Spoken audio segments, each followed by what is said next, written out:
Sou do interior de Minas Gerais, uma cidade por nome de Taruaçu de Minas, região do Vale do Rio Doce, né? E nasci, meu pai, logo que eu nasci, logo depois meu pai faleceu, fui criado sem pai e cresci num lar totalmente católico, meus avós católicos, meu pai, né, antes de morrer, era também católico. E aí começou uma peregrinação da minha mãe, que ela estava com alguns problemas de saúde, e nessa época me aparece lá em Taruaçu de Minas um rapaz fazendo um trabalho missionário. E aí acontecendo muitos milagres, muitas curas. Aí eu aconselhei minha mãe a ir lá, né? Porque minha mãe estava com um problema no pé e não sabia o que era. Então ela foi lá. E aí Deus fez um milagre na vida dela e ela acabou aceitando Jesus. Foi a primeira pessoa da família a aceitar Jesus. Porque todos nós éramos católicos. Inclusive, nessa época, o meu avô, por ser católico, ele acabou excluindo minha mãe, que eu logo depois eu fui também para a igreja, né, me converti logo depois, isso por volta de 1978. E foi, meu avô nos excluiu, né, ele não aceitava os evangélicos, e aí ele nos excluiu da família, falou que nós não fazíamos parte da família mais. E aí foi uma luta, porque a gente gostava muito dele, era uma pessoa muito boa. Mas aí, 3 anos depois, nós ficamos 3 anos sem vir. Meu avô morava aqui em Belo Horizonte, em Contagem, e nós ficamos 3 anos sem vir aqui. Então, meu avô morava em Contagem e nós ficamos 3 anos sem vir aqui. E aí, eu tive um dia em casa, eu tive uma ideia e chamei minha mãe. Falei com a minha mãe, mãe, nós estávamos com muita saudade do meu avô, porque, né, meu avô que me criou. E aí falei, mãe, eu tô com muita saudade do vovô, nós precisamos ir lá. Aí falou, filho, meu avô, o papai não aceita nós, não quer nós. Eu falei, ele não aceita nós, mas Deus pode quebrar isso.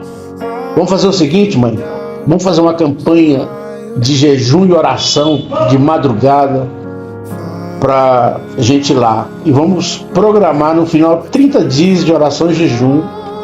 E no final dos 30 dias a gente viaja. Ela falou, se você acha que dá certo, eu falei, não, Deus vai quebrar o vovô e nós vamos estar lá no terminar. E outra coisa, mãe, nós vamos entregar o jejum na cozinha do meu avô. E aí nós fizemos. Fizemos uma oração, programamos a viagem, porque lá para cá só tinha um ônibus que vinha de manhã. Então saía de lá 6 horas da manhã e vinha para cá. Aí viemos em jejum até chegar aqui, chegamos aqui no Parque São João. E aí meu avô, ainda quando nós descemos do táxi, meu avô falou, minha filha, que bom que vocês vieram. Falei, tá vendo, mãe? Já deu uma quebrada. E aí ele nos recebeu muito, muito alegre, com toda alegria, mas aí faltava entregar o jejum, né? E aí minha avó já preparou um almoço, aquela coisa toda. E aí como que se entrega esse jejum dentro de uma cozinha de um moço que não aceitava o evangelho? Mas aí a comida estava pronta e aqui vai comer, vai almoçar. Vai almoçar. E aí como se vai almoçar? Mas aí eu levantei e falei, peguei o prato e falei, nós vamos almoçar. Mas aqui, você sabe que agora nós somos crente e crente não almoça sem orar.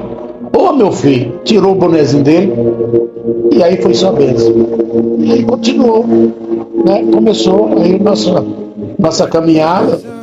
Logo em seguida, já do lado tinha minha tia e meus primos que já aceitaram Jesus nessa vinda nossa. Meu tio também já aceitou Jesus e toda a família começou a família toda a aceitar Jesus, que estamos aqui hoje. Nós convertemos em um outro ministério e aí passamos por mais alguns ministérios e aí viemos para a Assembleia de Deus né? Porque eu encontrei a digníssima, né? E aí ela era da Assembleia de Deus e eu fui para a Assembleia de Deus também. Mas depois eu tive um sonho. Eu tive um sonho muito interessante, que eu estava em um rio, na verdade um córrego pequenininho, pescando. E eu pescava peixe bem grande, umas peixe grandão, não sei se era tilápia, mas uns peixes grandes, e ele saía limpinho. E aí, para cima de mim, nesse córregozinho, tinha um moço, estava para cima de mim e falou para mim assim: olha, se você baixar a vara, você vai pegar peixe muito maior. Aí eu falei: não, estou satisfeito com o que estou pegando. E aí eu procurei o pastor nosso na época da Assembleia de Deus, pastor Rui, contei para ele o sonho, ele estendeu a mão para mim e falou: olha, pode sair da Assembleia, que a Assembleia não é o seu lugar. Você tem que ir para uma igreja menor, porque o rio pequeno, a Assembleia, o rio é muito grande para você. E aí passou, mas ainda passou uns 2 ou 3 anos para nós irmos para a SEB, né? E aí, quando nós entramos na SEB, por um acaso, nós tínhamos uma rádio, né, a Nova Aliança, e aí eu fazia um trabalho, eu fazia uma festa chamada Vem Ver. E aí eu achei por bem trazer o que era o presidente da SEB, que era, na verdade, era a Igreja Evangélica, né? Vida em Cristo. E aí, que era o pastor Sérgio Sora. Aí eu resolvi trazer ele. E quando ele chegou aqui, ele viu a igreja dele não existia aqui, na verdade. Estava aí com o pastor, mas o pastor não tinha igreja. E aí ele falou para mim que se eu não assumisse a igreja, queria fechar. E aí eu assumi a igreja na época, sozinho, sem o Bruno, sem a pastora, sem o Raico, sem ninguém na igreja. Não tinha ninguém na igreja. Não tinha, eu chamava de figurinha repetida, não tinha. E tinha 3 meses de aluguel atrasado. Mas Deus deu vitória e a gente foi trabalhando, né? E aí a primeira pessoa que chegou na igreja, que eu acho que eu posso até falar, né? E ela não vai ficar triste, porque é uma honra para ela isso até. Porque a primeira pessoa que chegou na igreja chorando, desesperada, é a Silvana, a pastora Silvana hoje. Né? Chegou lá na igreja chorando, falando que ela era uma pedra de tropeço lá na igreja que ela estava. Esfriava o culto. A pastora Silvana, que é a pastora hoje, pastora Silvana, mas na época não era só a Silvana, chegou lá chorando. Eu falei: minha filha, vem ser pedra de tropeço aqui na minha igreja, eu estou precisando de uma pedra de tropeço com você aqui. Né? A Silvana já cantava, né? Então eu vi nela a possibilidade de crescimento espiritual, que ela já era espiritual, vinha de uma família espiritual, a mãe dela também espiritual. Então eu vi tudo isso nela e eu falei: vem pra cá, minha filha, vem me ajudar aqui, pelo amor de Deus, tô precisando de uma pedra de tropeço assim. E aí, hoje, a pastora Silvana está aí à frente, juntamente com o meu filho. Aí o meu filho passou, o pastor Bruno passou, né, que era só o Bruno na época. Ele era da igreja quadrangular, passou lá e viu a Silvana lá e perguntou para mim: pai, moça bonita essa aí. Falei: tira o olho da minha ovelha. Se você quiser casar com a minha ovelha, namorar minha ovelha, tem que vir para cá, meu filho, porque senão não tem jeito não. Não é porque você é meu filho que eu não vou deixar não tem esse papo não. E aí, né? Essa é a história da SEB. A história da SEB, que tem outras coisas, né? Mas que a gente vai lembrando ao longo do tempo. E as coisas vão passando, já são quase 20 anos de SEB, né? E aí Deus nos abençoou e aos trancos e barrancos fomos levando. Paguei muitos aluguéis do meu bolso, muitos aluguéis, uns 5 ou 6 meses de aluguel do bolso. Comprei muita coisa do meu bolso. Microfone que a SEB que não tinha na época, foi comprado com o meu bolso. Bateria, que o Raico mesmo, que foi ele que comprou a bateria para ele tocar. A guitarra, que hoje o nosso nobre Gabriel toca nela, foi comprada também com dinheiro próprio. Tudo foi, e Deus foi prosperando. E aí, hoje está aí com o pastor Bruno e a pastora Silvana à frente. Mas é um legado que nós deixamos que foi feito assim, com a escada e com o pensamento para isso.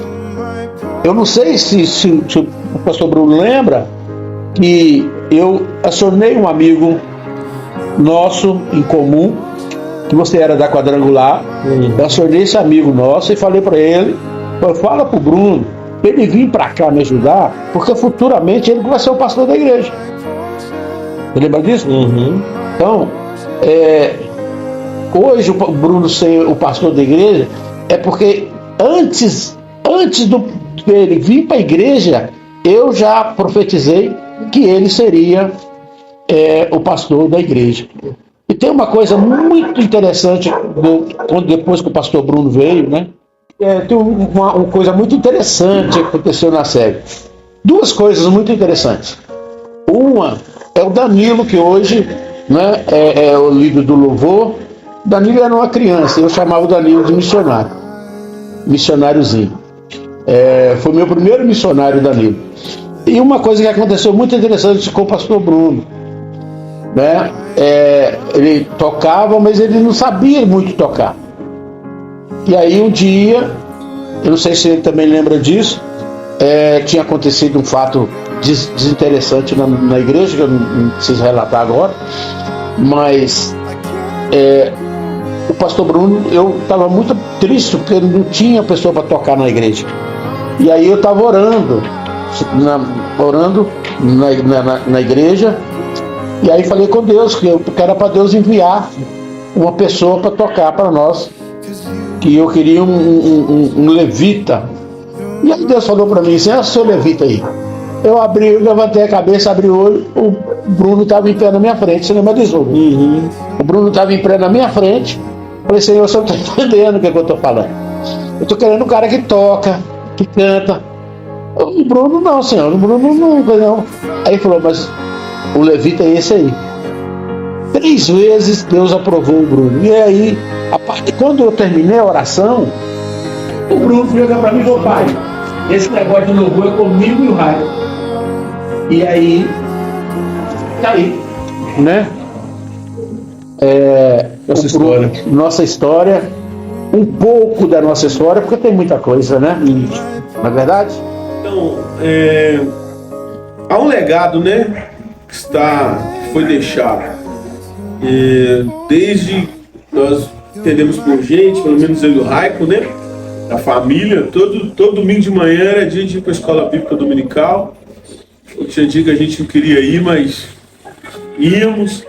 Conhecemos Jesus muito cedo, né? A rotina de igreja, a rotina de conhecer o Senhor. Então sempre foi passado por nós, né? Pelos nossos pais. Mesmo na correria do dia a dia, meu pai trabalhava fora, minha mãe tinha um comércio, depois o pai foi trabalhar no comércio também, sempre uma luta, sempre correndo atrás, mas sempre foi deixado para nós, estava sendo deixado para nós um legado, estava sendo deixado para nós, eu entendo assim, né, como uma missão, né? Foi passado para nós e a gente precisava passar isso para frente. E a gente foi crescendo, o Senhor foi abençoando, né? A gente foi para a igreja, não era da SEFC, né? E depois me tornei a ser porque passei um dia e vi Silvana lá e a gente se conheceu, estamos aí há bastante tempo juntos, né? 18 anos juntos, quase que é a mesma idade da igreja, a igreja tem 19, né? E nós temos 18 e a gente tem essa ligação.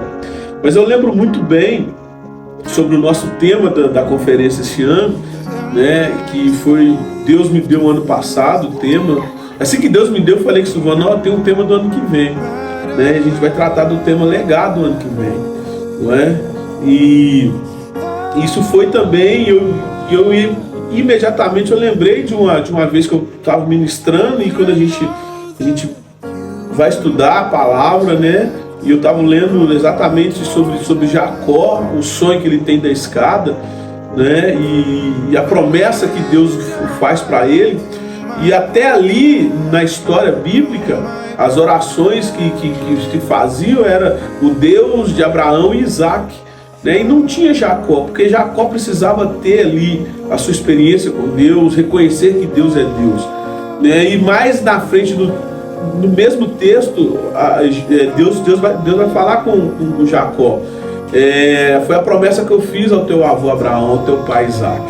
No mesmo momento eu lembro que eu parei ali o estudo, eu liguei pro meu pai, minha mãe, eu subi na casa deles, perguntei, fiz uma pergunta, falei, quem foram os primeiros crentes da nossa família? Meu pai disse que na parte dele foi a minha avó, né, Ana Luísa, e minha mãe disse que foi meu pai, da parte da família de cá também, né, o senhor Eduardo. E eu entendi que naquele momento Deus falou realmente comigo, falou, ó, o que está acontecendo, o que vai acontecer não tem nada a ver com você, mas tem a ver a promessa que eu fiz aos seus avós, né? E é o legado que você vai deixar para a família, que a família deixou e que você vai deixar também para gerações futuras. Então eu lembro que quando eu fui ministrar essa mensagem, e Deus soava muito forte no meu coração, que não tem nada a ver comigo, mas tem a ver com a promessa que Ele fez. Daí há um texto na Bíblia que diz que Deus renova a aliança até 1000 gerações. Então, mas é um dever meu deixar um legado para os meus filhos. É um dever meu pegar aquilo que foi construído até aqui, não apenas ficar aqui, mas eu preciso que esse legado cresça e que eu possa entregar aos meus filhos algo muito maior daquilo que eu recebi atrás.